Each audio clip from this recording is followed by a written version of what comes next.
Hello, everybody. My name is Bardic Inspiration, and today what we're going to do is we're going to rank all the James Bond films because, um, in preparation for the new game 007 First Light, um, that game looks really cool. I saw the trailer for it, it looks really awesome, and made me want to watch all the James Bond movies. And so I did. Right now, I don't know how long we have left, but they're all on Netflix right now. That's where I watched them. I'm currently collecting them on VHS, and they're all really good. But today, what we're going to do is we're going to rank them from S tier to D tier. Also, new hat matches my profile picture, which is really cool. Got this at a Ren Fair. But let's get into it. So, what we have here is a tier list. Hold on, let me. What we have here is a tier list with all the James Bond movies at the bottom. And so I'm just going to go through them, give a mini review of each, and then rank them. So we're going to start with the first ever James Bond film starring Sean Connery in 1963, Dr. No.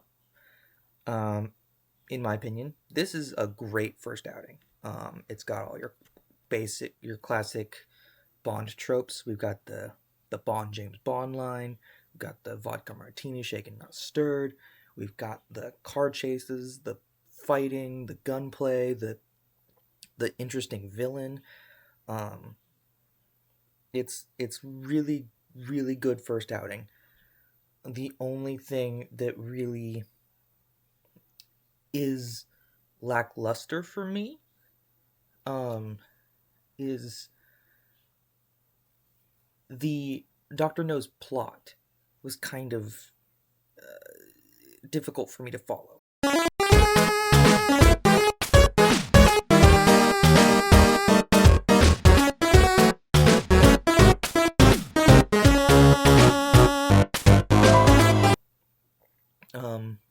From what I understood, he was holding.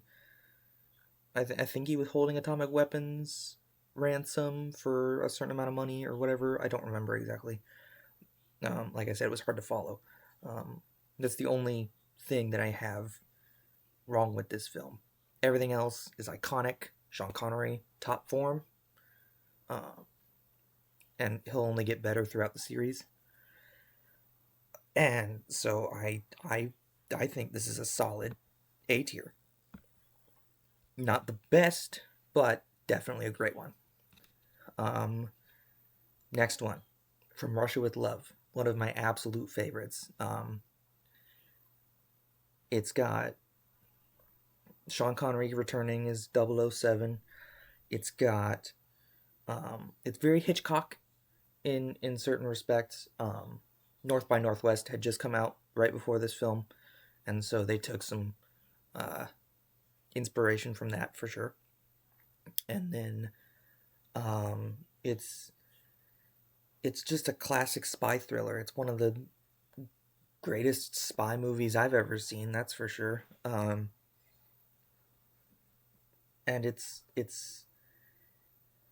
um, it introduces Blofeld, one of James Bond's greatest villains of all time.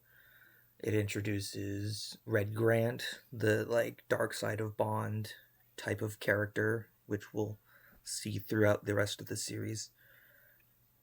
It introduces Q,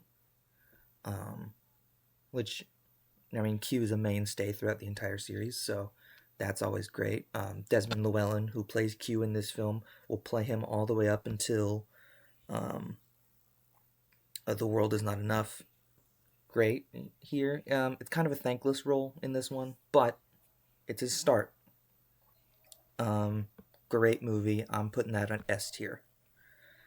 I would highly recommend it if you're a Hitchcock fan, if you're looking to get into James Bond and want something kind of more chill and down to earth rather than some of the other films that we'll get to.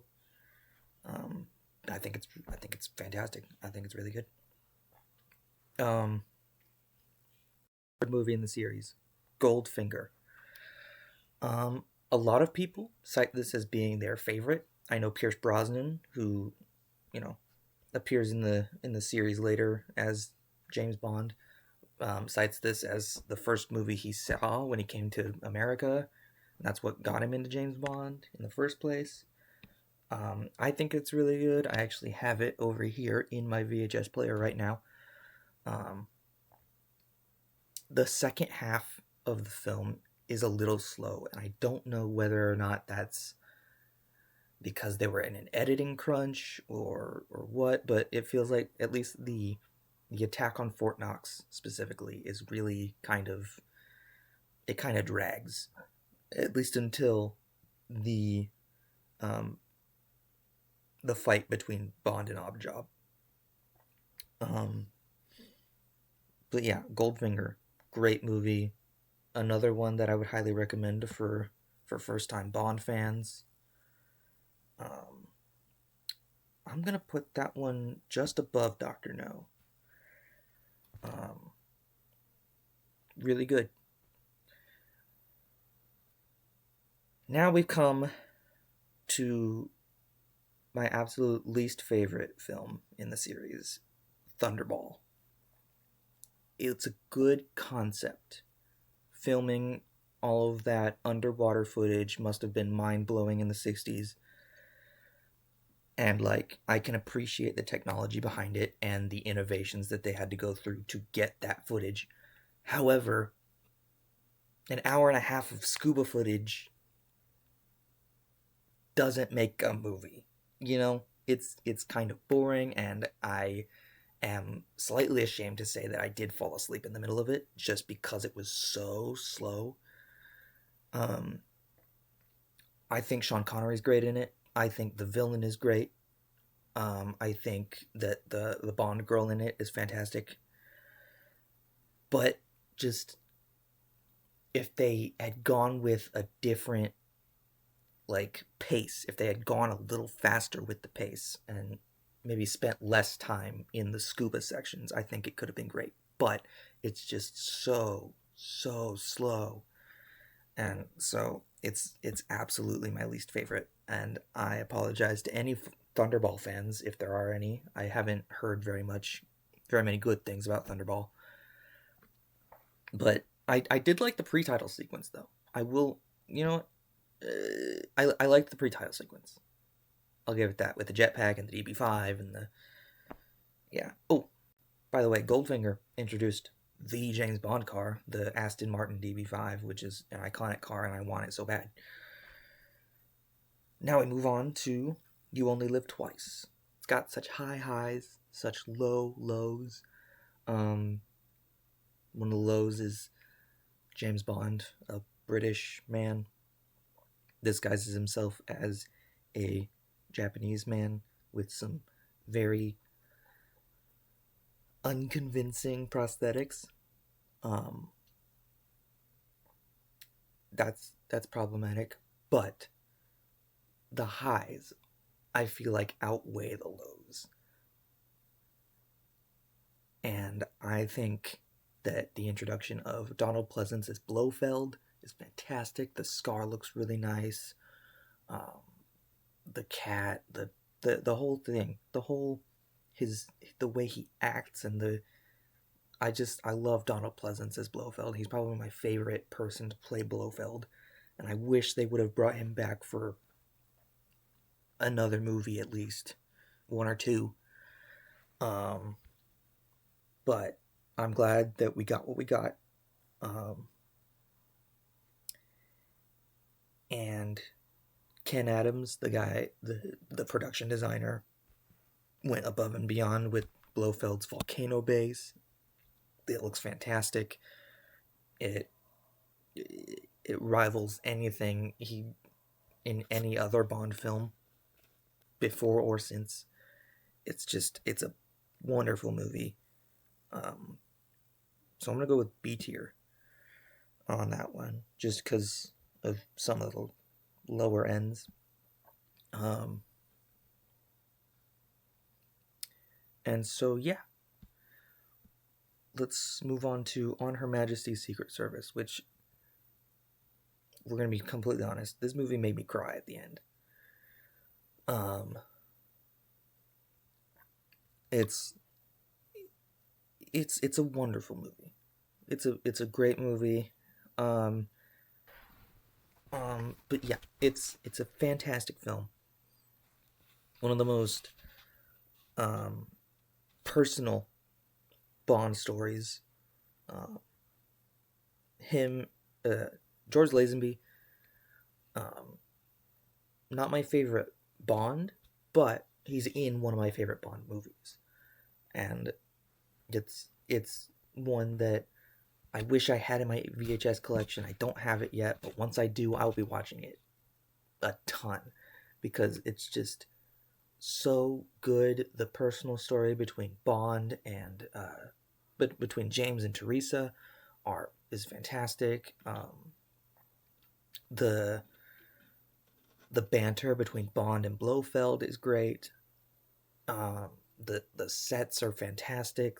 I love the ski chase is fantastic. I love the music, the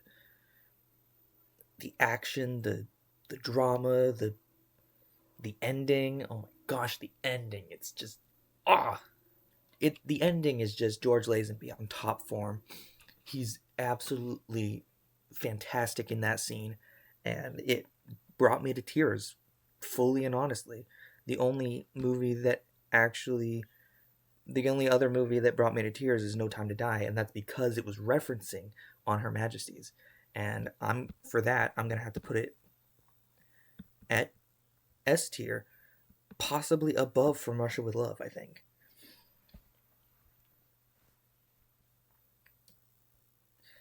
Now we come to Diamonds Are Forever.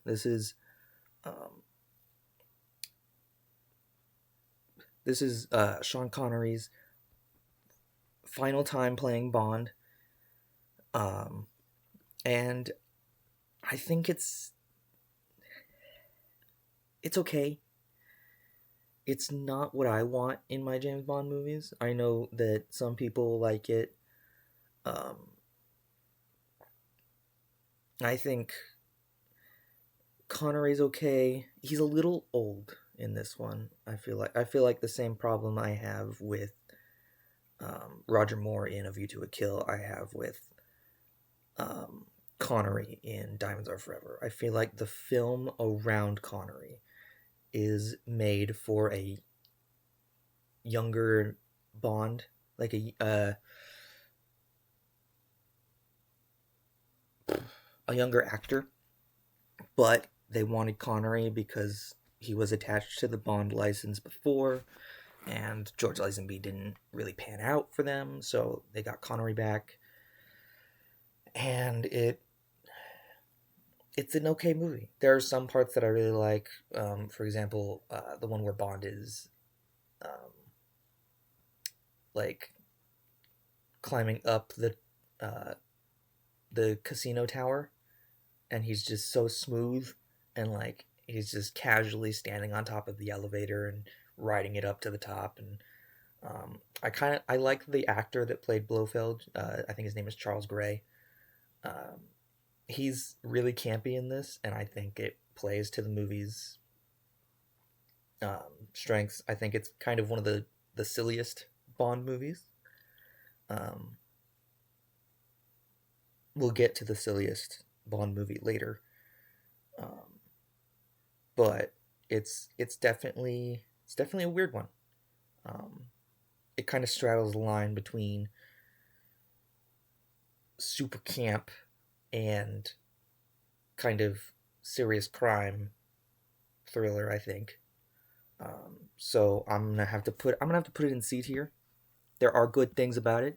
There are things I can appreciate.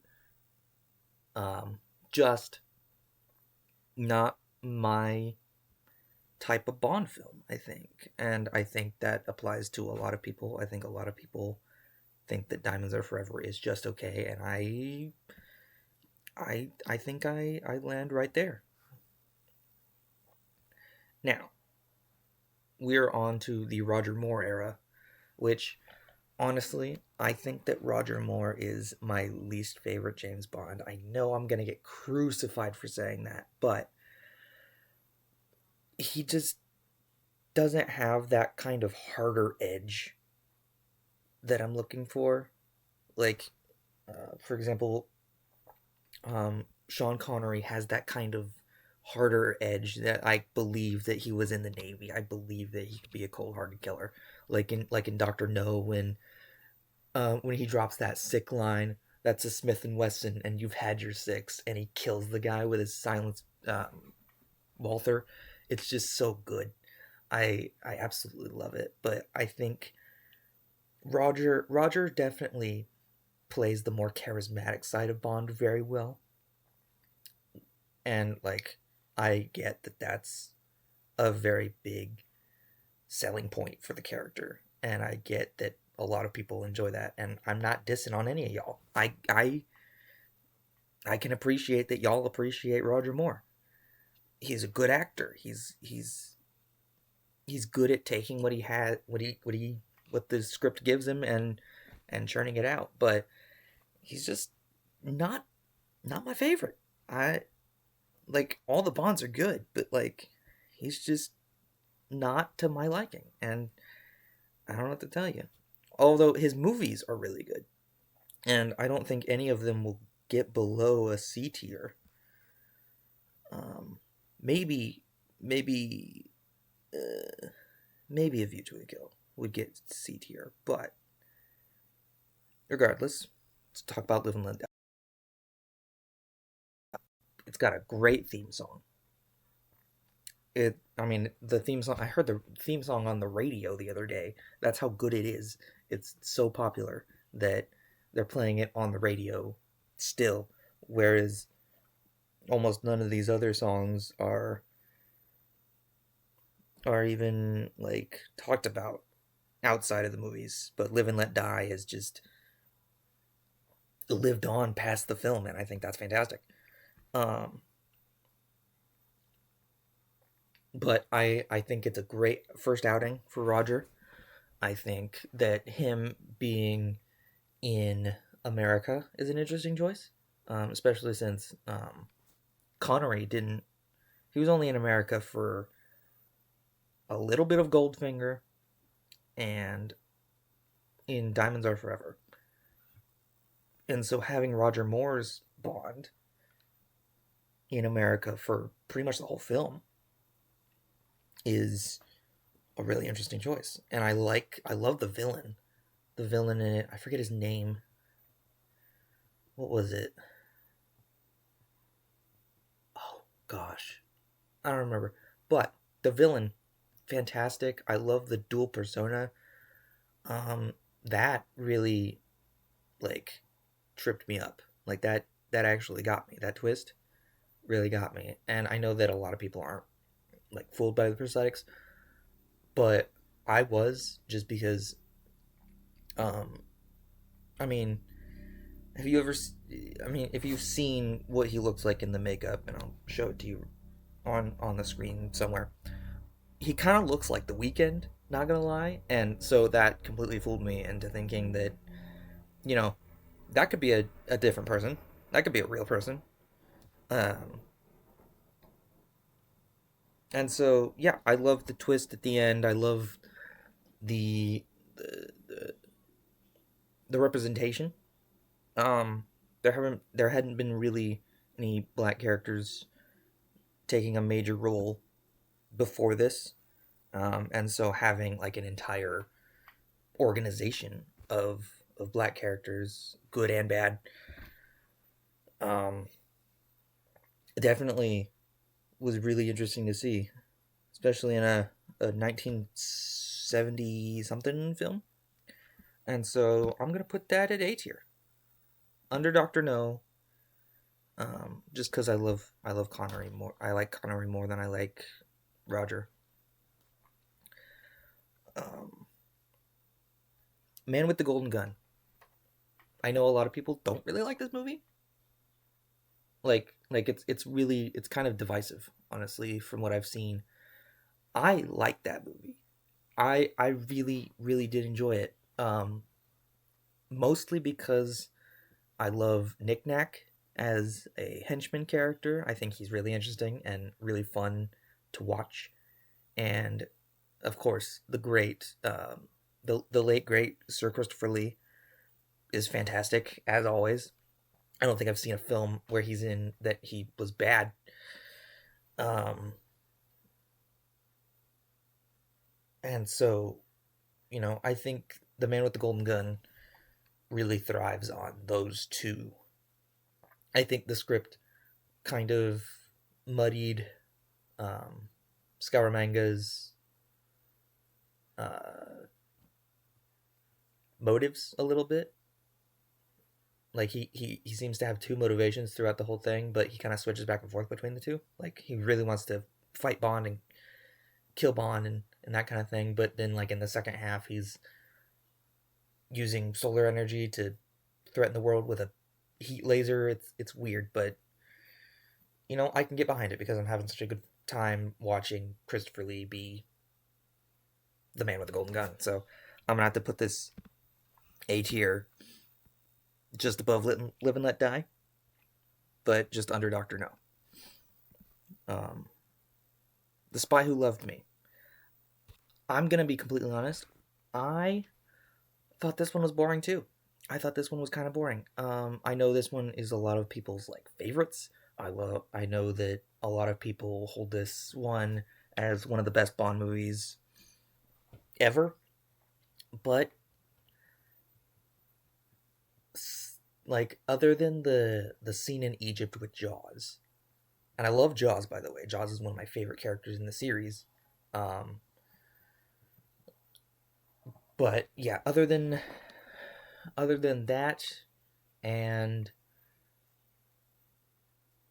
I forget, is the gondola? I think the gondola's in Moonraker, right? Yeah, the gondola's in Moonraker. But The Spy Who Loved Me, I mean, the villain is interesting but not memorable. Like he just wants to flood the ocean or flood the world and make everybody live underwater because he wants to and because he has webbed fingers. Um, it's kind of a meh movie for me. So I'm gonna put it under You Only Live Twice in B tier. Um, Now on to one of the most divisive movies I think I've ever seen. You either love it, you hate it. Moonraker. I liked it. I thought it was fun. I mean, Jaws is in it, so I'm gonna like it because I love Jaws. Um, I think some of the action scenes are good. A lot of it took place on Earth, surprisingly. Um, like the gondola scene. Um, the scene where Bond shoots one of Drax's henchmen out of a tree is fantastic. I love that scene. Oh, excuse me. Um, but yeah, a lot of it takes place on Earth, and those are the parts that I like. The parts that take place in space are not bad. Um, they're just not very Bondian, you know. um, I can see where Star Wars had a lot of influence on this movie. All the scenes that take place on Earth are great. The scenes that take place in space are pretty good too. The special effects are great. Um, but yeah, I think it's a good one. I'll put it under Live and Let Die. Oh, by the way, I'm gonna rank a lot of these pretty high because I just like these movies and I'm a fan of the series and it's good. Um, for Your Eyes Only, one of my absolute favorites of the Roger Moore era. Um, it, I mean, after the craziness of Moonraker, the producers and directors and stuff wanted to bring Bond back down to a more realistic standpoint, and I think they did that very well here. I think that Roger conveys the more hard edge of Bond better in this. I think that like the script is really well written. I think that the conflict between the two like main powers in the film is conveyed really nicely. Um, I like the underwater sequence. It was filmed a lot better than the ones in Thunderball. I feel like. So I'm gonna put this one. Ooh, it's gonna be difficult. I think I'm gonna put it here. Or I think I'm gonna put it here.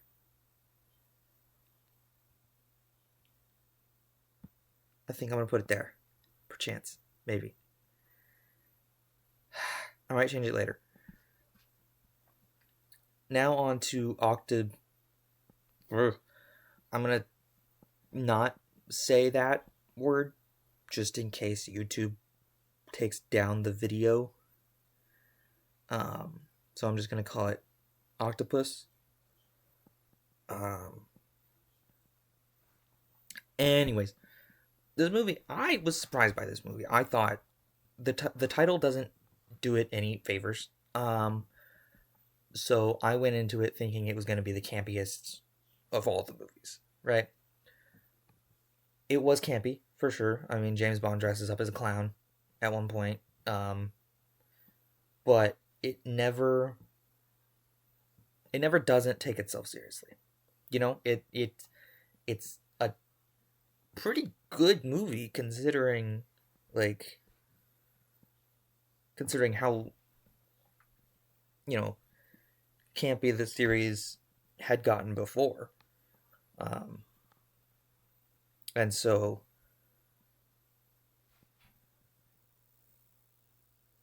here, I'm actually gonna move Goldfinger up to here. Oh no, wait, I put that there because of the slowness. I remember now. I remember. Anyways, back to Octa. Yeah, it's a surprisingly good movie. I love the main villain. I think she's the main. No, she's not. She's like the main Bond girl in it. I think. She's really good.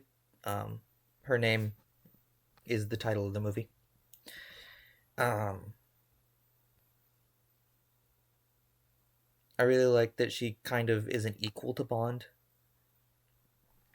in a sense, and so I really really enjoy this movie. I'm gonna put it above Moonraker, under Live and Let Die.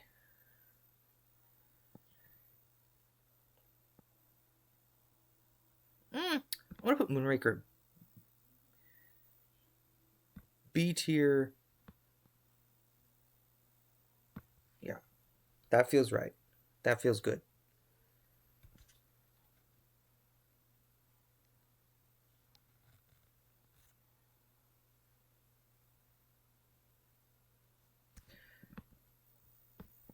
That feels good. That feels better. I like that a lot. Okay. A View to a Kill. A lot of people don't like this movie. I enjoyed it. I enjoyed it rather thoroughly. The only problem I have is I feel like the script was written for a much younger actor to play Bond. I feel like that. Let me rephrase that. I feel like the dialogue was written for Roger. I feel like the plot itself was written for more Dalton, more Timothy Dalton. All of the characters around Bond are fantastic. I love Christopher Walken. I love, I forget her name, but she plays Walken's like hench person character. She's fantastic.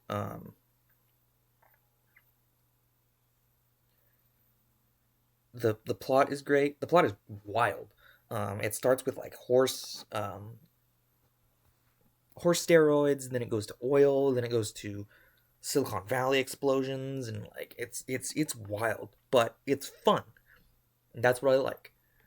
I like a fun Bond movie, and so that's gonna go up, um, just above Octon.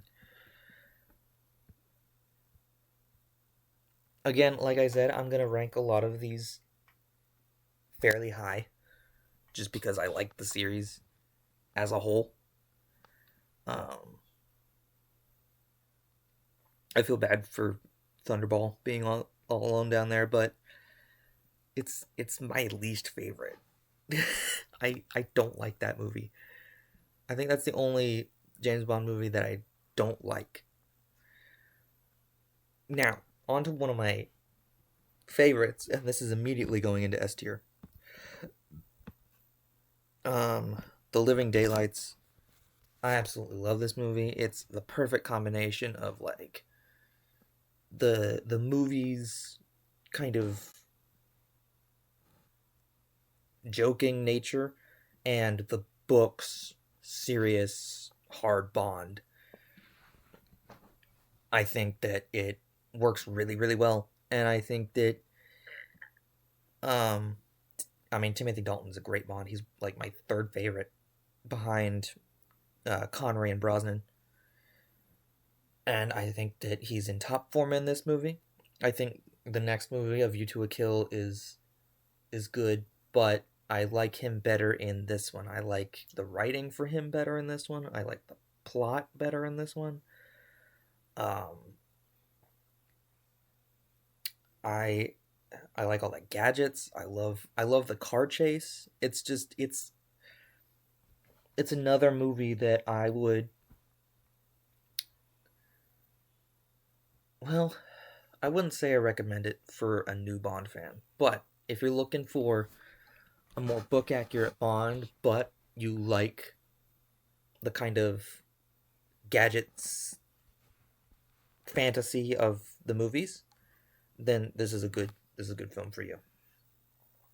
A View to a Kill, or not A View to a Kill, License to Kill.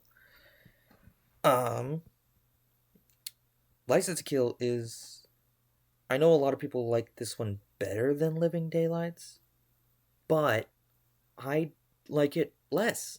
I think that it feels more like a generic 80s action movie. It feels more like a kind of Die Hard, or more of a, I don't know, something. It doesn't feel like a Bond movie, right? It feels, yeah, like Die Hard. It feels like Die Hard, which is a great movie, but I'm not looking for Die Hard when I'm watching a James Bond movie. I'm looking for James Bond. It lacks some of that class, some of that swagger, some of that like classic espionage gadgets and outsmarting the other person. It's kind of just a lot of violence and a lot of uh, mostly a lot of violence. It's mostly a lot of violence, and so that's why it's gonna have to go. I think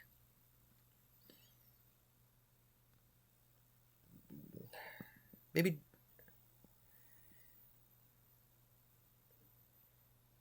I'm gonna go high C. I'm gonna go high C. Another one of my absolute favorites. We've got the classic that spawned the video game for the N64. Sorry, my mustache is making me itchy. Yeah, it spawned the video game for the N64 that has become a classic. It started Pierce Brosnan's career as James Bond. It's one of his best James Bond movies, if not the best. It's GoldenEye. I love the theme song. I listen to it fairly regularly. Tina Turner's fantastic in this. Um, the story's great. I love the cast. Um, Pierce Brosnan, um, Sean Bean, uh, Alan Cumming. They're all fantastic in this movie, and I absolutely love it. It's an instant S tier. Hold on, instant S tier. I'm gonna put it above From Russia with Love. No, I'm putting it top of the list, top of the list, top of the list, for sure. GoldenEye, one of my absolute favorites.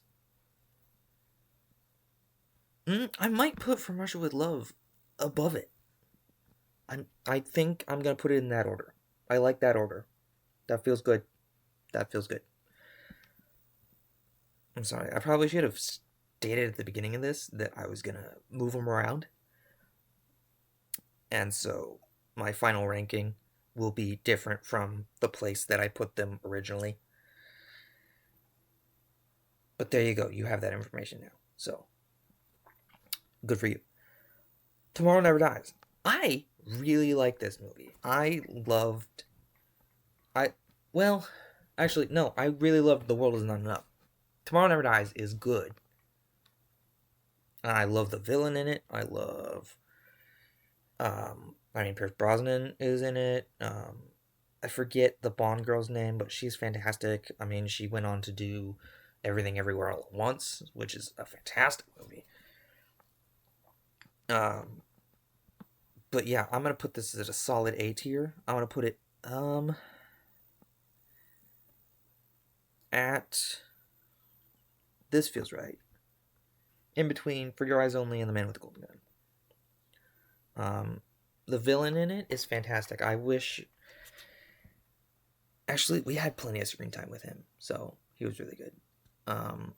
The henchman. Oh my gosh, the henchman, Doctor What's His Face, that comes in to like torture information out of Bond. I love that character, and I wish we got to see more of him.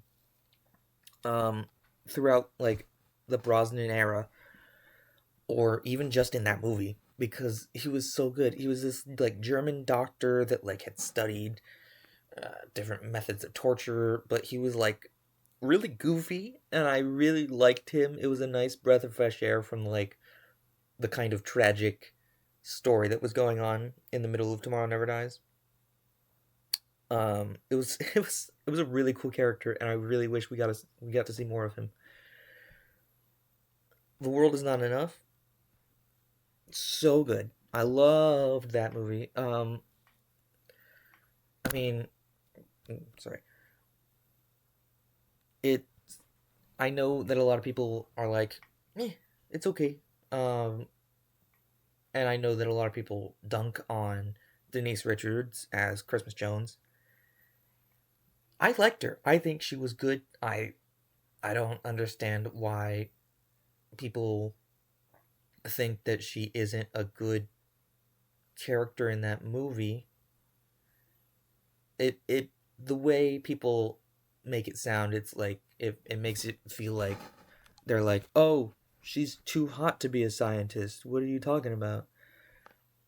But like, who cares? She can be hot and smart at the same time. I I like her. I liked her in Starship Troopers. She was great. That's a great movie. Um, and so like, why can't she be hot and smart at the same time, right? Um, the villains in it are fantastic. There's two of them in this one, and I feel like both of them did a really good job. Especially like the main villain, she was fantastic. Um,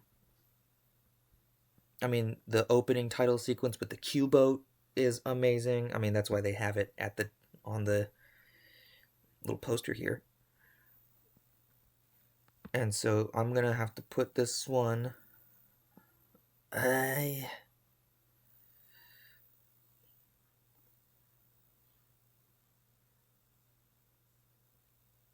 think I'm gonna put it there. I think that is a safe spot to put it.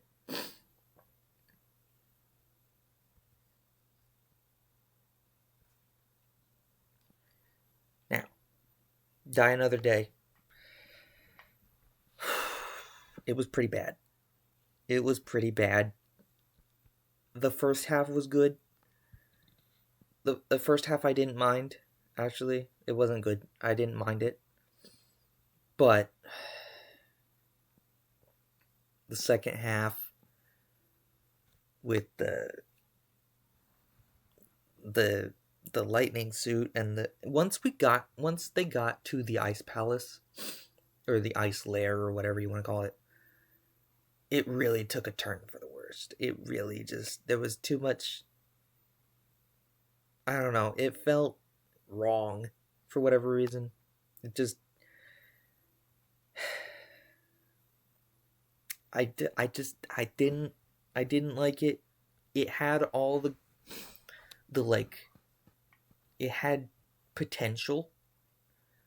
It just didn't quite live up to it. I did, however, like all the references to the past movies. That was really nice. But it had potential. It didn't quite live up to that potential, and I am sad to say that it is going in D tier just above Thunderball. It sucks that Pierce Brosnan didn't end with a better movie. Um,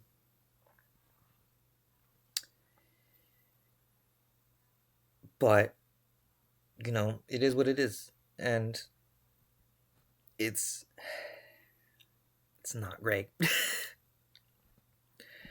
Now we are on to the latest and the newest and last Bond, at least until the game comes out, with Daniel Craig in Casino Royale. I had read the book right before this. Right now I'm reading From Russia with Love, which is my second Bond book ever. My first one was Casino Royale because it's the first book. I figured I'd read it. Really good book. The movie follows the book quite well. The only thing that really bothers me about the movie is that it's the card game isn't the same as in the book. In the movie, it's Texas Hold'em.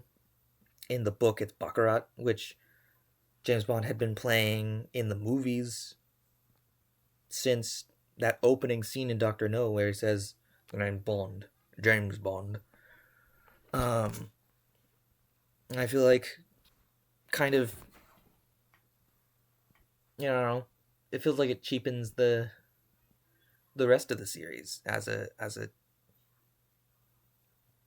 like, because why are you making him? Why are you having him play Baccarat in almost every movie up until this point, and then having this movie he play Texas Hold'em? Like, that's a completely different game, and we know he's good at Baccarat, so why not make him play Baccarat? So that's really the only problem I have. The rest of it is really good. It follows the book very well, with a little bit more. There's a little bit more. There's some modern takes on it. Um, there's some scenes where they'll like swap out one of the actions from the book from the movie. So like when in the movie when Bond gets poisoned and has to go to his car to like defibrillate himself, in the book, um, that doesn't happen because the book is set in the 50s. Defibrillators weren't really a thing yet, at least as far as I know. Um, in the book, Le Chiffre has like a hired goon point a gun at it, put a gun against his back, and Bond has to try to figure out a way out of there. Um, but I feel like it serves the same purpose to get Bond out of the card game for a minute and kind of make Le Chiffre surprised that he survived the situation. But yeah, so it serves the same purpose. It's a good swap out. I'm not mad at it. Um, I think Casino Royale is a great movie. I'm gonna put it above Living Daylights, but under Honor Majesties. I think it's a great movie for new Bond fans, especially if you're into more modern movies. And you want your first James Bond movie to be more modern, but also kind of like a classic James Bond adventure. Casino Royale is definitely the way to go. Um, it's just a good all around movie. Mads Mikkelsen is great as Le Chiffre. Daniel Craig, good as Bond. Not one of my favorites. Not one of my favorite Bonds. But he's good, and so I'll uh, I'll rank that in as an S tier. Quantum Solace. I don't understand what people's problem is with Quantum Solace. I get that's kind of like a filler movie between Casino Royale and Skyfall. It's kind of what it feels like a little bit, but I think that it's not a bad movie by any means. It's got an okay script. Like it's kind of a bad Bond movie, but it's not a bad movie, if you know what I'm saying. Um, I didn't mind it that much. I thought it was okay. I'll have to. I mean, there's nothing really noteworthy to say about it. Um, so in that instance, I'll probably have to put it between License to Kill and Diamonds Are Forever. Well, at least Spy Who Loved Me had a interesting villain, so I'm gonna put that there. Those there. That feels right. Okay, Skyfall. Another one of my absolute favorites. I love this movie and we'll be watching it over and over forever because it's just so good. The villain's great with the. I love the wait, hold on. It's this side. The cyanide eating away his face. Um, and his grudge against M, which is an interesting thing that we haven't really seen before. A villain going after M specifically. Um, well, actually, we kind of saw that in The World Is Not Enough. Um, but regardless, we got to see Bond's childhood home, and we got to learn more about Bond's past, which is really good. I hope we learn more about him in the new game as well. I hope we get like flashbacks or something to the climbing accident that killed his parents. That would be really interesting to see. Um, but yeah, so I think the Skyfall definitely deserves an S tier. Hold on, let me. I'm gonna put Skyfall above Casino Royale. Maybe even above Majesties? I don't know.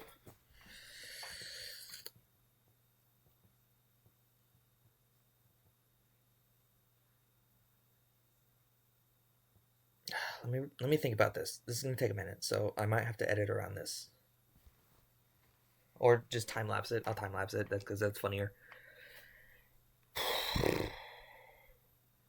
Skyfall. Majesties. I may have to rewatch Majesties just in case, but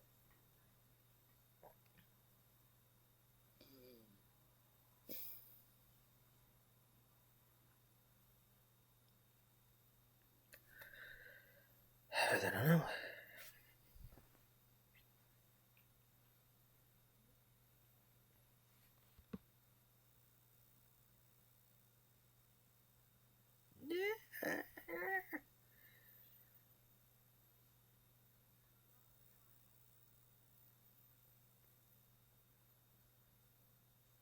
I'm gonna put it under. I'm putting it under.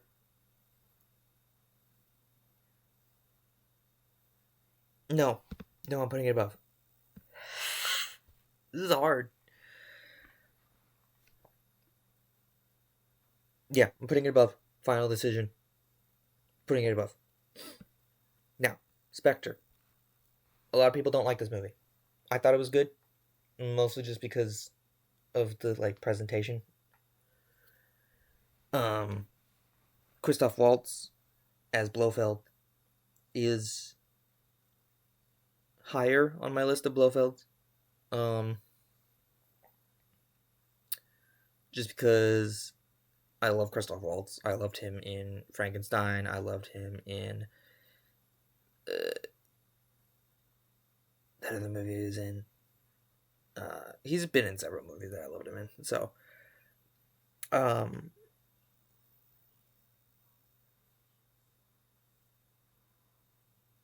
did think that, I mean, like most people say, the adopted brother thing is a little weird. But if you just kind of roll with it, it makes sense. Like, it's kind of Bondian, little silly, but you know, I'm gonna put Spectre.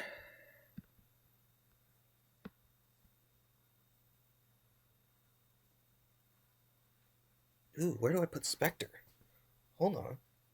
Timeout. Where do I put you?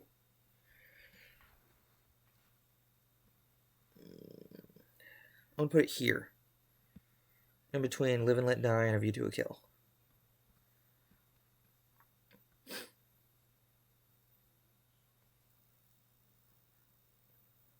I think that's where that goes. That feels right. So, now on to No Time to Die. This one is one of the most divisive in the entire series. Either you love it or you hate it. I watched a Calvin Dyson video. He doesn't like it very much. I love this movie. It made me cry again, mostly because it was, referencing Majesties. But the emotions are there, the feels are there. That final shot where James is looking up at the sky at the rockets coming down at him. It's beautiful. It's a really well shot movie. It's got stakes. It's kind of exactly what I want from a final James Bond adventure. It's got a nice close to it. It's got a good bookend. Whereas a lot of these other final James Bond adventures don't really have a nice bookend on them. So I'm gonna put this one at A tier, but I'm putting it in between Doctor No and The World Is Not Enough, I think, right there. All right. There's my James Bond movie tier list. So, now what I'm going to do is I'm going to go through my list from my least favorite James Bond film to my most favorite James Bond film. And I'll have them on screen over this way. Okay. And I'll have them on screen over here. I'll have the posters or whatever in order pop up right here. So, first, last, and certainly least, we have Thunderball. 25. 24, we have Die Another Day. 23, Diamonds Are Forever. 22 is Quantum of Solace. 21 is Spy Who Loved Me. 20 is License to Kill. 19 is Moonraker. 18 is You Only Live Twice. 17 is Octomoon. 16 is A View to a Kill. 15 is Spectre. 14 is Live and Let Die. 13 is The Man with the Golden Gun. 12 is Tomorrow Never Dies. 11 is For Your Eyes Only. And now we're getting into the top 10. Number 10, The World Is Not Enough. Number 9, No Time to Die. Number 8, Dr. No.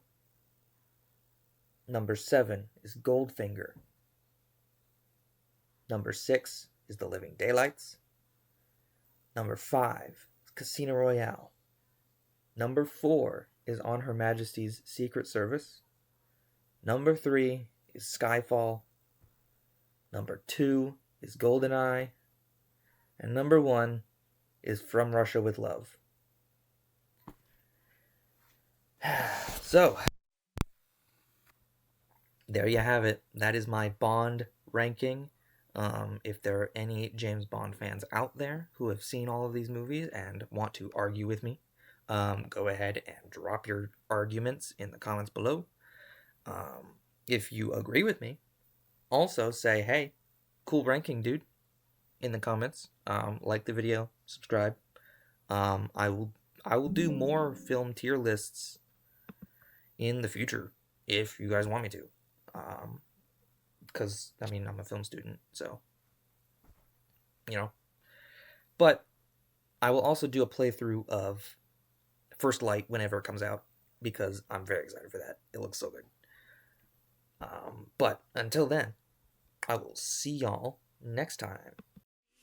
Take a puff of my bardic inspiration, just like an overdose of motivation. Plucking on my guitar to put the bump in your heart. That's like the first part of bard initiation. Let me give you some bardic inspiration. He'll be bumping my songs all over Beirut. I've been known to make rules so advantageous. I read up on the rules just so I can break 'em.